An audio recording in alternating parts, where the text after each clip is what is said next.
What up, infidels? Back with another Dangerous Brown. I know it's been a minute.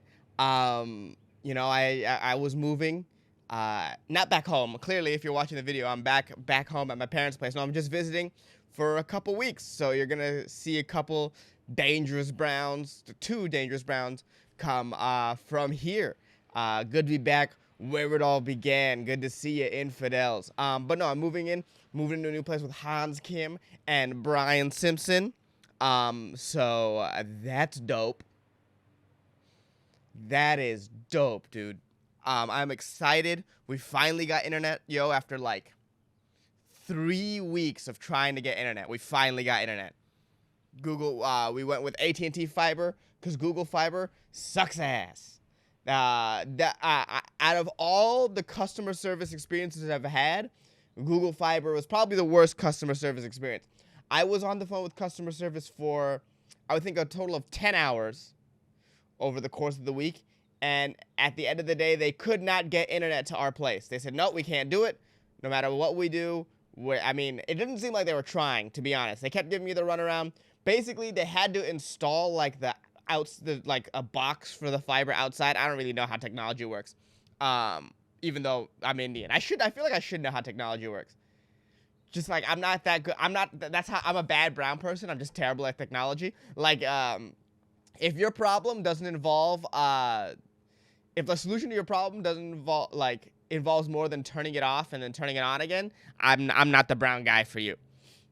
It was so, yeah, it used to always, I remember at the Comedy Store once, Pauly Shore came up to me and was like, hey, you know about computers, right? And, I'm not about to be like, no, I don't, not to Pauly. So I'm like, yeah, I do. He's like, fix this for me.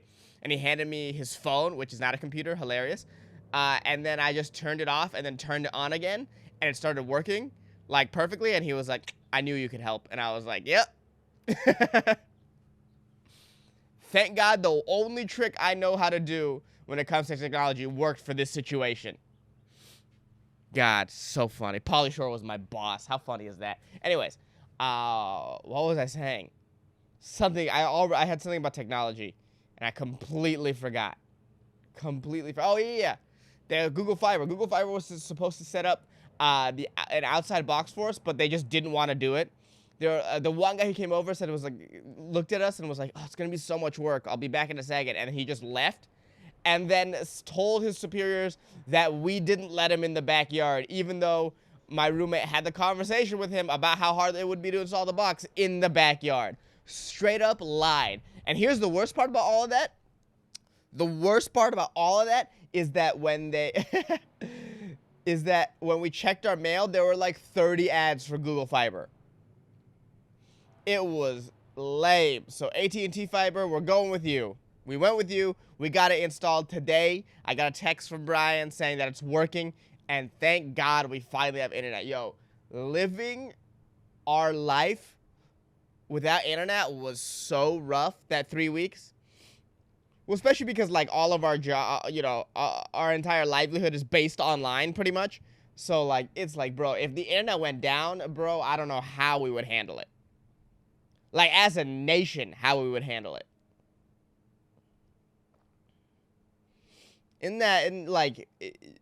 Try going a week without internet.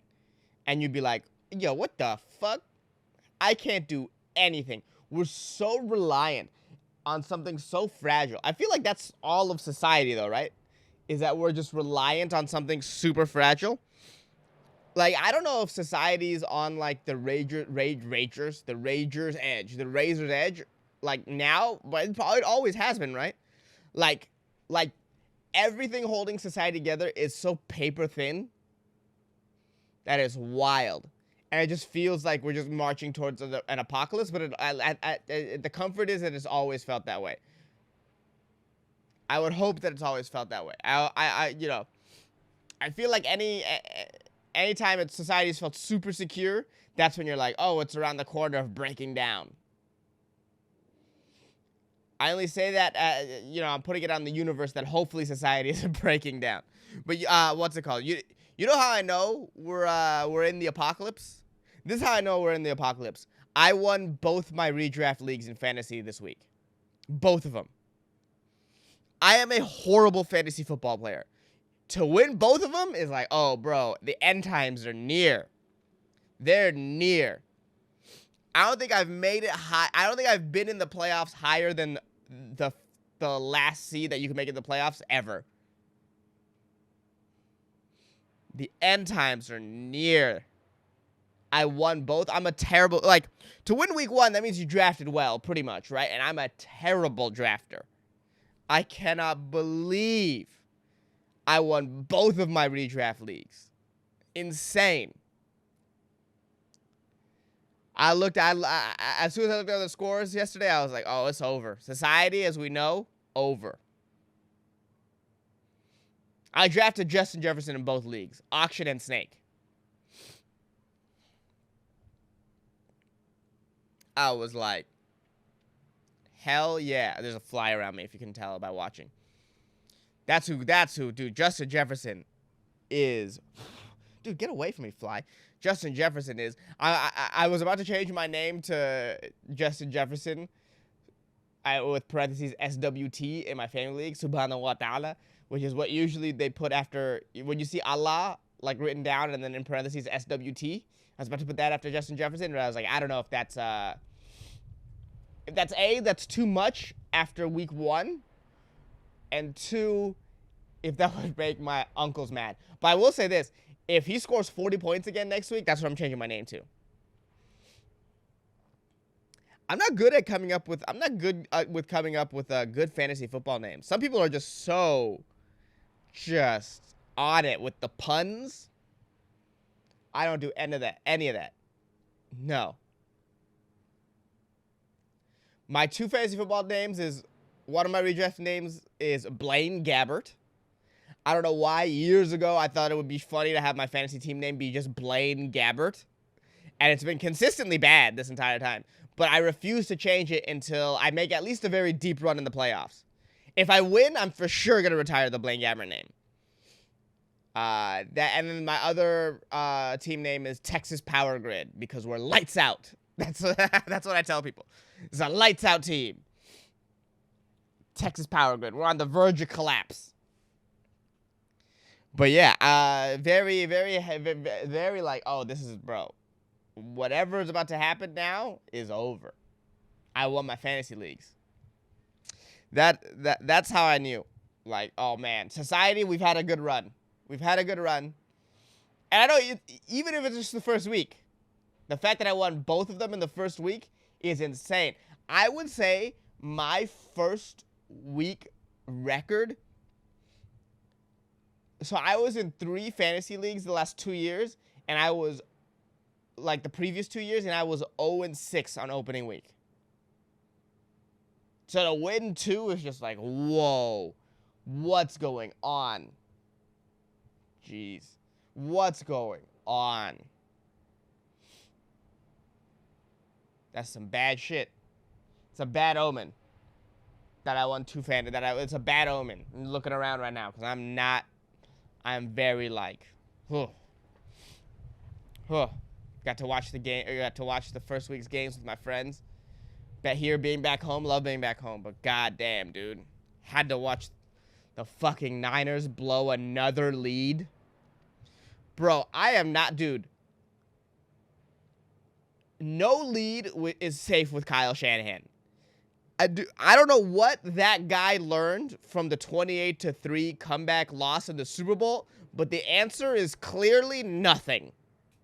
He has learned nothing from the most embarrassing comeback in the history of the league. You would think he would have learned, but no. Since then, another Super Bowl, 10-point lead, gone. An NFC Championship game, 10-point lead, gone. I don't know if you guys remember the divisional game against the Cowboys last year, but they almost came back. The only thing that saved us from another embarrassing lead loss is that the Cowboys were like, oh, we can choke harder than you can choke. There is something about a lead that makes Kyle Shanahan's brain not work. Like, that man does not understand momentum. He doesn't understand. There's something that he just doesn't get. He's like, that weird football autism he has makes him, like, really shut out Like the stuff in the game that you can't put down on X's and O's. Momentum, player feel. Like, bro, there was a couple times in the game where Trey Lance made great passes for a lot of yards. And what did he do? He immediately started running the ball with, like, Jeff Wilson, the backup running back. It's like, bro, let Trey throw. Let him get in a groove. Things aren't about X's and O's. It's about feelings. But I know Shanahan doesn't feel what it's like to keep it. Like, he doesn't know what it's like to keep a lead. It's so frustrating to watch. What makes it extra frustrating is that there's, like, no other coach in the NFL I'd rather have. That's what makes it extra frustrating. We just have to sit and watch this man blow lead after lead after lead. Just lead after, bro. I think, I mean,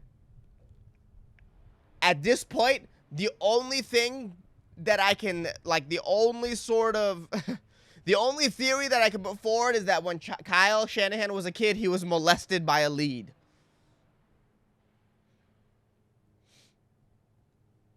There must have been a 10-point lead driving a van somewhere being like, hey, kid, want some candy? And Kyle Shanahan got in. Only explanation. Only explanation. Nothing else makes any sort of sense. How can a man who's been an NFL coach for so long learn nothing?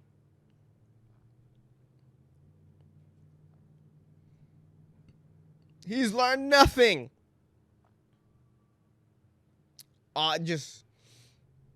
He was molested by a lead and football autism. That's the only thing that we should have beat them. We should have whomped the Bears.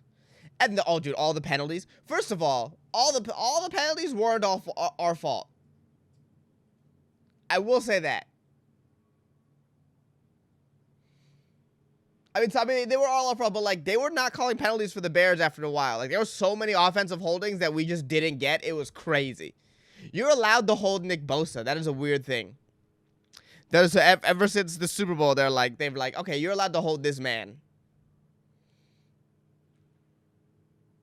Leads, dude. Leads. Just letting them go. So annoying.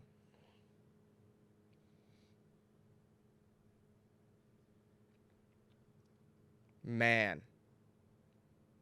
Now we have to face the Seahawks, who won with Geno Smith. And first of all, congrats to Geno Smith. As much as I hate the Seahawks, congrats to Geno Smith for winning that game. But, you know, I will say this. That second half for the Seahawks was pretty bad. He had, 44 yards passing? 2 almost picks? Like, that was almost a collapse by the Seahawks. The only thing that saved them was the fact that the Broncos decide to collapse even harder. 2 goal line fumbles from both your backs? 1A and 1B?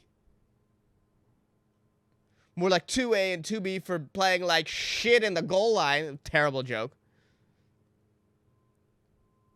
Then that last drive, what was going on there? Settling for that field goal? Not taking a timeout?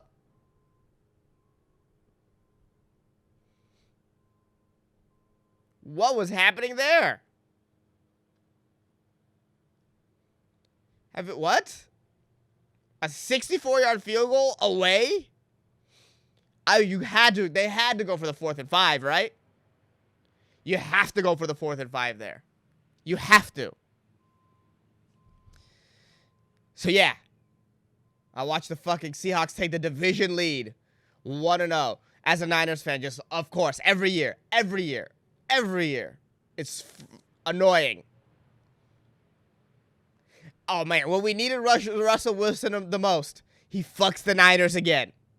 That man hates the Niners. Oh, man. So that's football talk.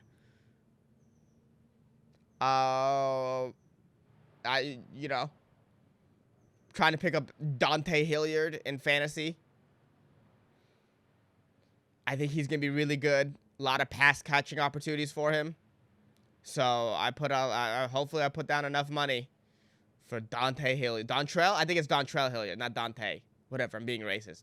Yo. So speaking of racist, I'm home right now, right? And so on the TV, I've logged into my profile of the Netflix in our account, and it turns out my dad has gotten really into Korean dramas, like really into them, because I logged into my account because obviously he's been using it, and or logged into my profile because he's been using it, right? Because that's just what's set up, and now my entire suggestions is just Korean dramas.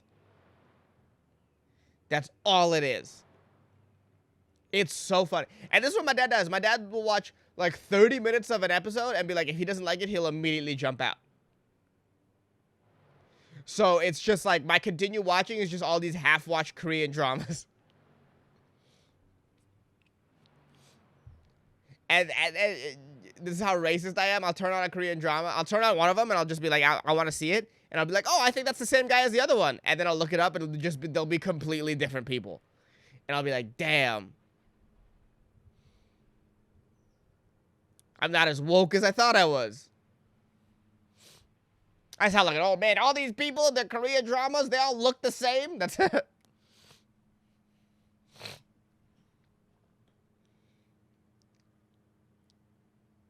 Man. But yeah, dude, the makeup in these Korean is pretty insane. Everyone's just like, everyone's face is just so perfect. Do they have a name? Is there a Korean Hollywood? Is there like a Collywood? There's a Bollywood, right? Is there no Collywood? A Soulwood? A Sollywood? Starting to pick up on like certain Korean things. They end a lot of words with ida. So they'll be like, hamshibida. They'll do that. That second part was racist. Kusibida. They'll end with a sida a lot. I've noticed that. Dude, so language is so weird. It's so weird listening to another language being like, damn, they understand the rules to this. This is all gobbledygook to me. Slightly racist, man. But yeah, I've given a lot of them a shot. I've given a couple of them a shot. A couple of the murder ones a shot. If anyone has any good like crime K-dramas on Netflix for me to check out, I'll give it a shot. I watched something called Beyond Evil, and oh fuck, there's a bee on my camera. Shit. All right. Anyways, I watched something called Beyond Evil, and you know. Oh God, sorry. This bee is just like, I'm like so nervous. Dude, I forgot, like, it's when you're outside, you're being held hostage by the elements sometimes. Like, it's so hot. The sun is beating down on my back right now. But I'm staying strong for the infidels. I'm staying strong for y'all. But yeah, so I watched this one called Beyond Evil. And it's okay. Like, the storytelling is just sort of all over the place, and it's kind of confusing, and there's a lot of suspension of disbelief, and like I would say it was like maybe it's like a cultural difference that I'm missing. But I watch Squid Game, I watch Parasite, so I know they're able to write like narratives in ways that I could definitely understand. So, yeah, I tried. It's just a little over dramatic, but maybe like K-dramas are more like they're like they have a little bit of a soap opera element to it, I think, because it was just like it's supposed to be this cat and mouse game between these two detectives, and they just like so much exposition, so much just sitting around and talking, which I guess is very soap opera-y. But yeah, it's so funny, dude. My Netflix queue is just dominated by K-dramas now. Just these love stories between these just like perfect looking people. That's what turns me off the most, I think, is just like everyone just looks so like everyone is just so young and hot and like no blemishes on their face. There's No, like, none of the main characters are like, they just don't seem human.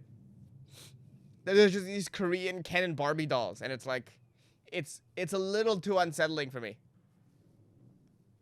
It's the same reason why I can't watch like CW shows. It's like, it's just too much. I need some realness. I need an HBO show. I need realness. I need a dragon and royal incest. That's what I need.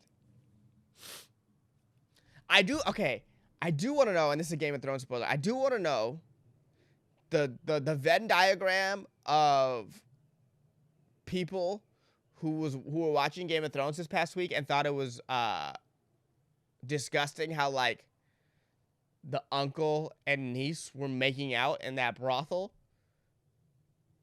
but like who also were like super sad that Queen Elizabeth died, and then were like, don't make fun of her. Like, I want to know the Venn diagram of those people who thought it was like uncool to make fun of Queen Elizabeth, but thought like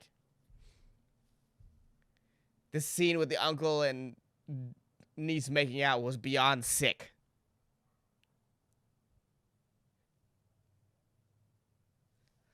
Like, I wonder.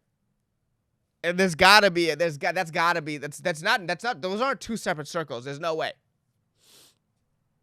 There's gotta be people who like revere the royal family, but like think Cersei's a bad guy. You know what I mean? It's like you can't see it. Like, bro, man. You know what's funny? When I was younger, I was like, man, it would be really cool to see the transition of power from queen to king. And now that it's happened, man, do I not give a shit. I don't give two fucks about the royal family. And that's not on some, like, you know what's funny? That there is this whole racial element, obviously, because of my brown skin. And I'm like, they plundered for us. Like, I'm not even there with it. Like, I can't even be forced to give that, to even get to there. What they did to the ancestral homeland. That's so far away from, like, how little I care already. I don't give 2.5 fucks, dude. They could create a sitcom for me, starring Charlie Sheen, called 2.5 fucks, and it's about how little fucks I give about the royal family.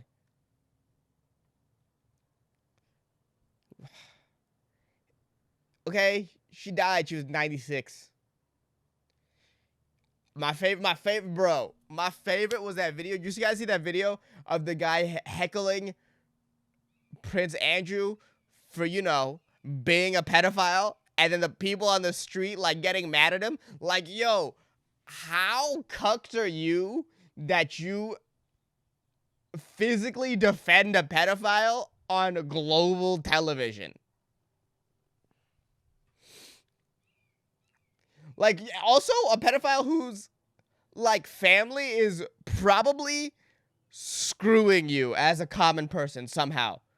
Besides screwing your underage daughters, they're probably screwing you financially in some way.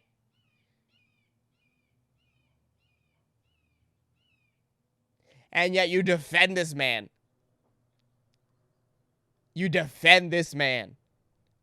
So funny. They arrested him. Like, bro, you know. But that's just, you know what it is? I can't even matter. That's just the rule. Like, bro, you can't. What? You can't go after a powerful pedophile. Them motherfuckers will lock your ass up. But yo, yeah, that was just, man, I will say this. The day the queen died, and I'm not a huge I just really got on Twitter recently, but that has to be one of my all-time favorite days on Twitter. I could not stop liking tweets. It was so funny. My favorite one was a tweet about, like, this royalist who was like, I can't believe my son is masturbating at a time like this. And it's like, yo. Why would you even tweet that?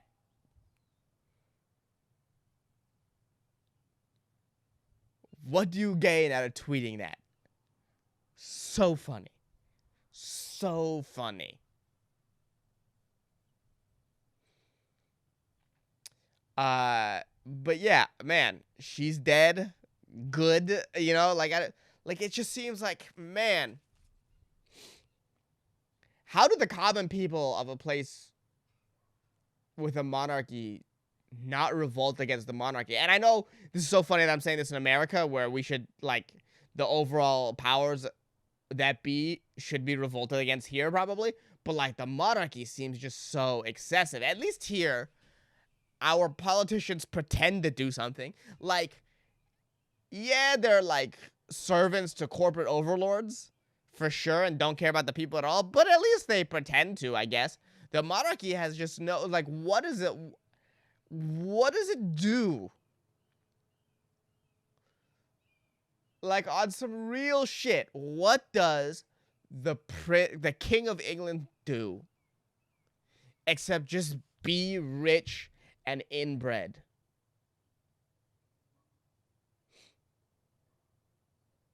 What do they do?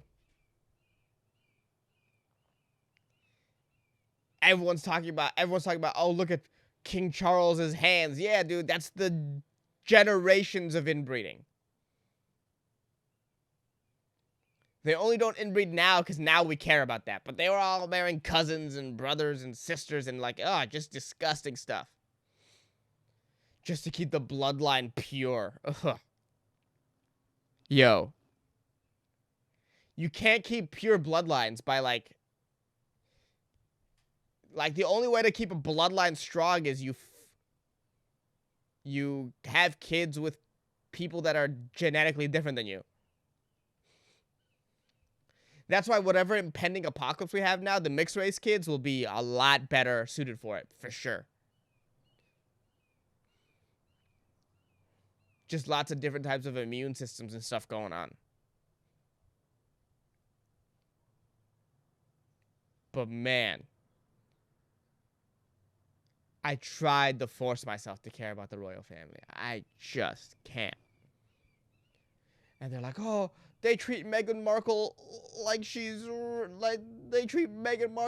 a second-class citizen. Like, yeah, of course the royal family does.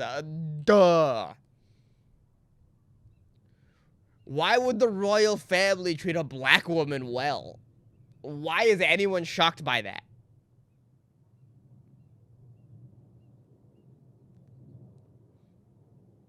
That's so funny. Just Game of that's, you know what's funny? To me, that's the most unrealistic part about the new Game of Thrones. It's not the dragons, it's the fact that there's a black guy on the council, and that's, like, the fact that he's black is not an issue to any of them. Like, to me, that's how I know it's a fantasy.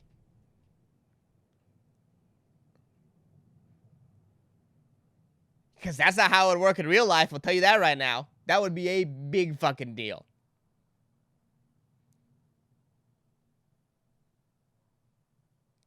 The Tucker Carlson at King's Landing would be like, hear ye, hear ye.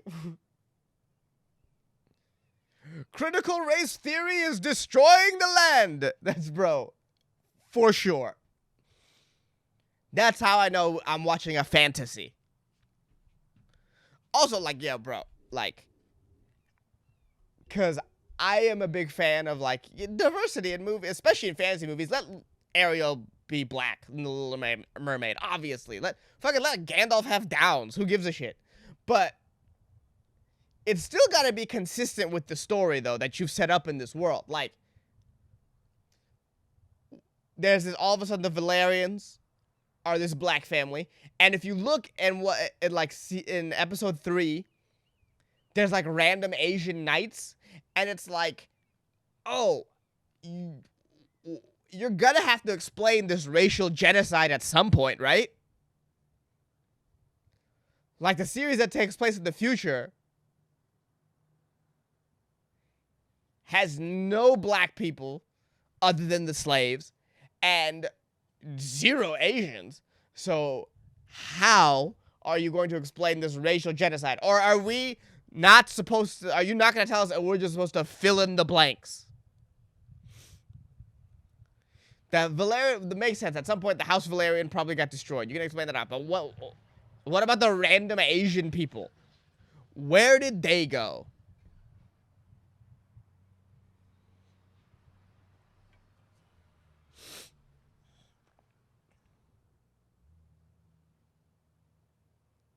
You got to explain that. You got to explain that. In the world that you've set up. Now, if you set up a world where just a fantasy world where there's just a black family and there wasn't a sequel where there's no black people, I'd be like, that's dope. That's dope that you did that.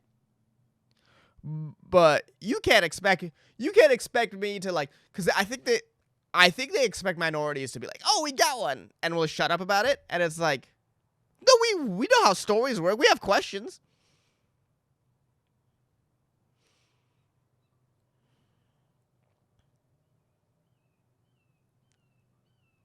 Just like, it's like so funny, like all these like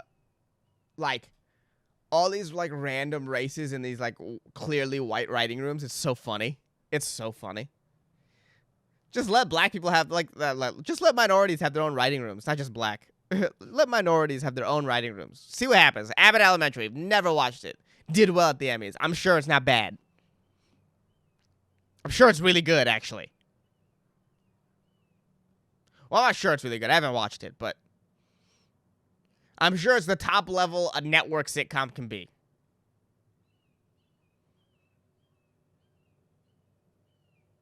Black creator.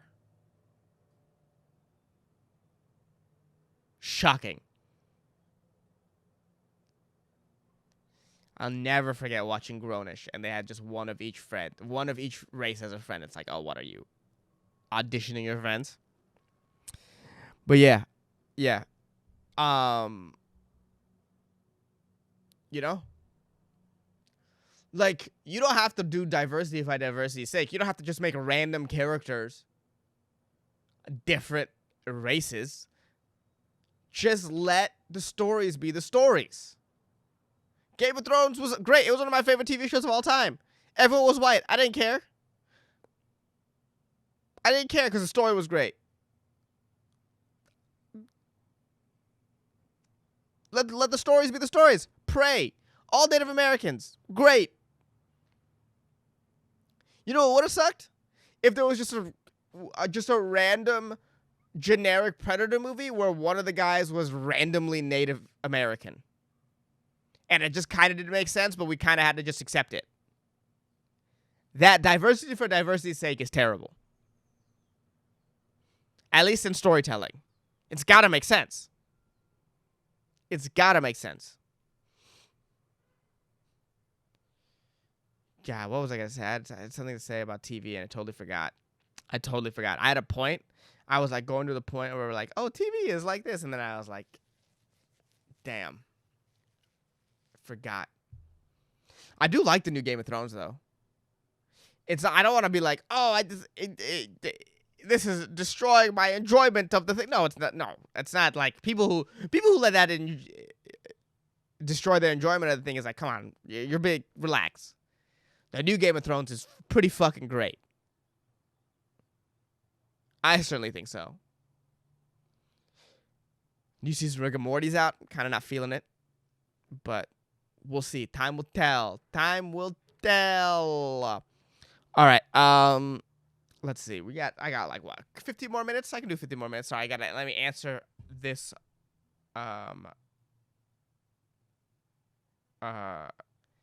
text real quick. Yep. I'll be there setting up shows in the Bay, baby. Setting up shows in the Bay. Watching the clouds. Whatever. But yeah, been out here doing shows. Been out here with Brian Simpson. If you haven't watched Brian Simpson's Netflix special, go ahead and do that. Go ahead and watch him in person. If you look him up, BS Comedian on Instagram, see if he's coming near you, you have to watch him. He is on some other shit. He is on some next level shit. He really is. But so yeah, watch that. Watch BS Comedian. But yeah, um it's been nice. It's been nice. I think I left my AirPods at the club, which sucks ass. Uh but tis what it is. I have to call them. God damn, dude. Losing AirPods is the worst because I gotta buy it before I buy my plane ride. I can I realize now flying without AirPods is torture. Torture. But yeah. There's that. What else? What else? So much. I mean, so you know what's crazy? So much happened in the cause it's been 3 weeks since I've done one, but I can't really think of it. Someone wanted me to talk about the Memphis shootings. I read a little bit about them. About this guy, 19 years old, went on this killing spree. Facebook lived some of it. That's an interesting like this aspect of live streaming shootings is an interesting, worrying aspect. And I would like to think that I'm better than that. I would if I saw it on Twitch, I'd be like, no, I wouldn't watch it. But hold on one second. Let me look up this guy's name. Sorry. Okay, so yeah, I would like to think that I'm better than if I was on Twitch and I saw a shooting live streaming that I wouldn't tune in. But I don't know, man. And not to be I would do it. Or not to be oh, I hope it happens. No, I don't want to see it, but it's I know the videos that I've seen online and I know how desensitized I am to everything. And it's awful and I wish it wasn't like that, but it is yo, there was a a rapper, I guess, or an artist for sure, named PNB Rock. Never heard of him. I'm not a big music guy, if I'm being honest, but heard he died and that's sad.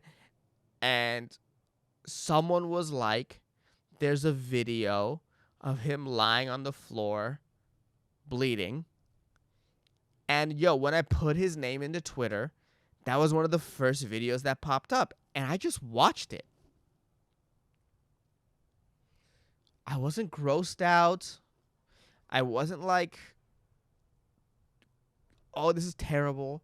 I just watched it.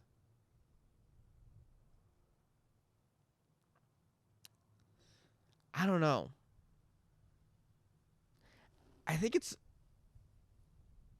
unavoidable to watch videos of people dying online. RIP. I mean, should have never been put on Twitter, but someone put it on Twitter because they knew it would get them a lot of views. It's that dopamine rush of the notifications is huge. I get it.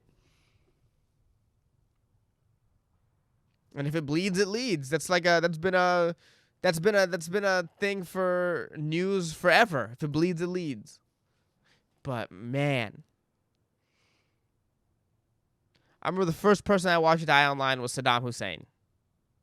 That was the first one. That was the first one. I remember that video too. It was 7th grade I was.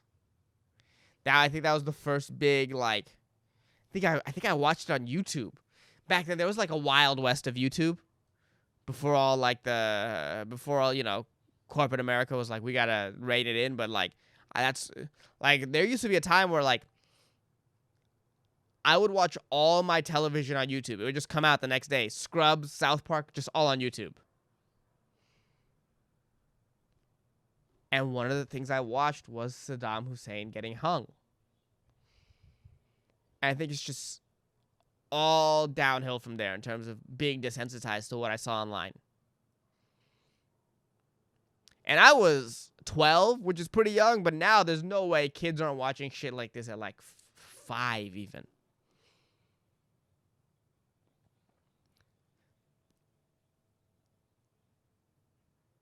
it's like real life is and you're watching real life death through a screen, so it's becoming more and more like a video game. Like I wouldn't be surprised if there's someone live streams a shooting and there's like a HUD.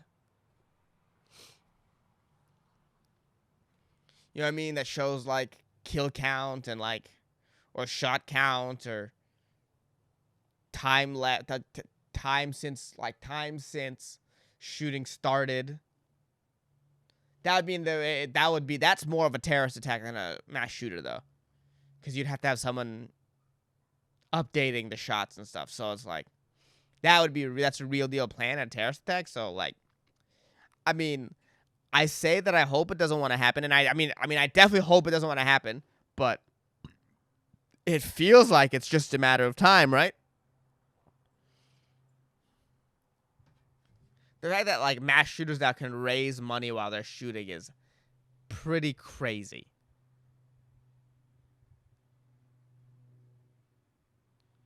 But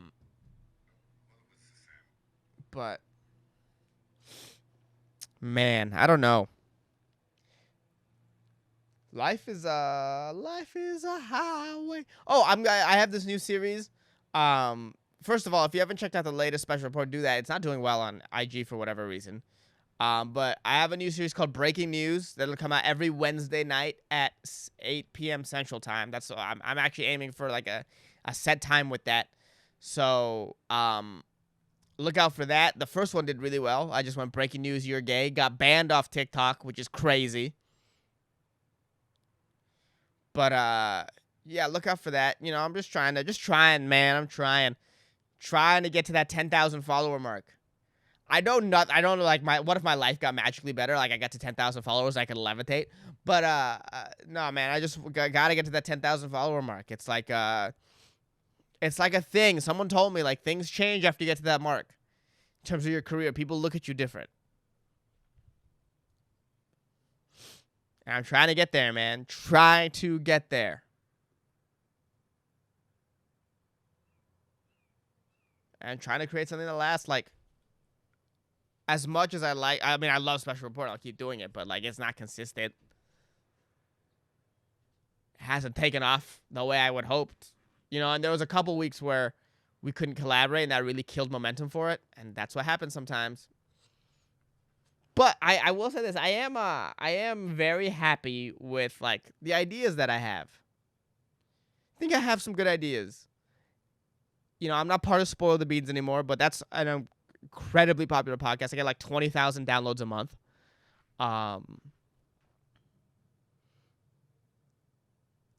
Yeah. I mean, this is whatever. This is just for me to talk and create clips for hopefully some content. But like Special Report, moving to Austin. I think this breaking news idea is good. You know what I mean? It's just like, man, it is very like, bro, you gotta keep going. I listened to this interview. My dad, besides K-dramas, likes NPR too, and then he was listening to this interview with this Shirley something Ralph or whatever. She just won an Emmy for Abbott Elementary, and for a little full circle here. She is in her mid-60s. Her career was going nowhere in the 50s. In her 50s. That's what she said. And you know, I haven't seen her speech yet, but I want to. I should have probably seen her speech before I talked about it, but I'm an idiot. But you know, the headline I saw of her speech is she talks about never giving up, and that's just real, bro. That's just real. If you really believe in something, you just gotta keep doing it. You gotta keep doing it. I told this to my friend. I told this to opener in the green room, David Nguyen. He was the host for this weekend. I was like, man, even if I never make it, which I don't think is gonna happen. I think I'm gonna make it. I really do. But even if I never make it, you know, because you don't know how life works. Maybe I just get hit by a bolt of lightning. You know, given outside of tragic accident, I think I'm gonna make it. But even if I didn't, the life I've lived so far has been so rich and so good and so unbelievable the stories that I have, the places I've been, the stuff that I've done, the people I've been in rooms with. I mean, look at where I'm shooting my podcast right now. This place is gorgeous. Gorgeous. I wish I could share this view with you, like, really. All that stuff. Man. You know? It was worth it. It was worth it. There was a safe and easy path I could have chosen. The college, go to med school, and I know this sounds cocky, but like I feel like I really truly could have just been a doctor in my sleep. That's what I was supposed to do. My skill set, like my rote memorization, my sort of problem solving skills are sort of set up naturally to do well at that. I really think I had the brain for one. And I chose, when they always tell you these stories about taking the less trodden path. And you never really know until it's in front of you when that path comes up in your life. And I took it. I took the path less traveled, the road less traveled. I did that. And that shit is real. That shit is real. Look at me. Am I still at my parents' house right now? My parents helped me out in life. Still. Sounds lame, but it's true. But I feel like my life is full. It's rich. And maybe there's something to that. Well, there definitely is something to that, man. The road less traveled is like, that's real. That's real. And like the prodigal son, like me coming back home after the pandemic after going on this adventure of what my life was up until that point. The prodigal son, real. Man. But yeah. I'm proud of myself. Good to be home. I'm proud of myself. It's good to be home. Good to be here, Festus. Festus is here. Saying hi to you, looking at the camera for you. But yeah, it's good to be home, and I'm proud of myself. And it's like, I'll keep going. And if, and I know this podcast is inconsistent, but if you're rocking with me, if you're a true infidel all the way through, man, I fucking love y'all.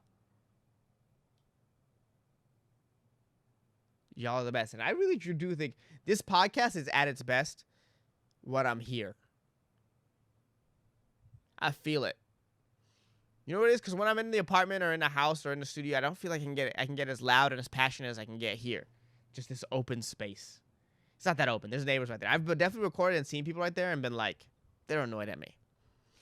But, either way, it's good to be home, guys. Next week, we'll have another one. And then, hopefully, the reason why I haven't been shooting at the old studio is, or I haven't been shooting the last couple of weeks is because the studio isn't really set up the way I'd like it to. And, like, I don't know. Like I said, I don't think I could just... It's hard to just yell with the other... It's not as free as it is here. So we'll figure out what I want to do. What's going to happen with Dangerous Brown. At the very least, it's still going to be like... At the very least, I'm still going to put one out every... Still gonna do this until I can find something consistent that I really like. I like doing the ones with Truthy, but I don't think that should be every week. I don't know. We'll see. We'll make it work. We'll make it work. You'll see. You guys know me. Man, when I really hit,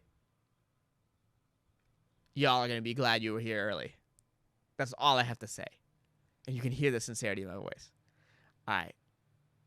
My back is cooking right now. So I'm going to leave. But infidels, I love you. It's good to be home.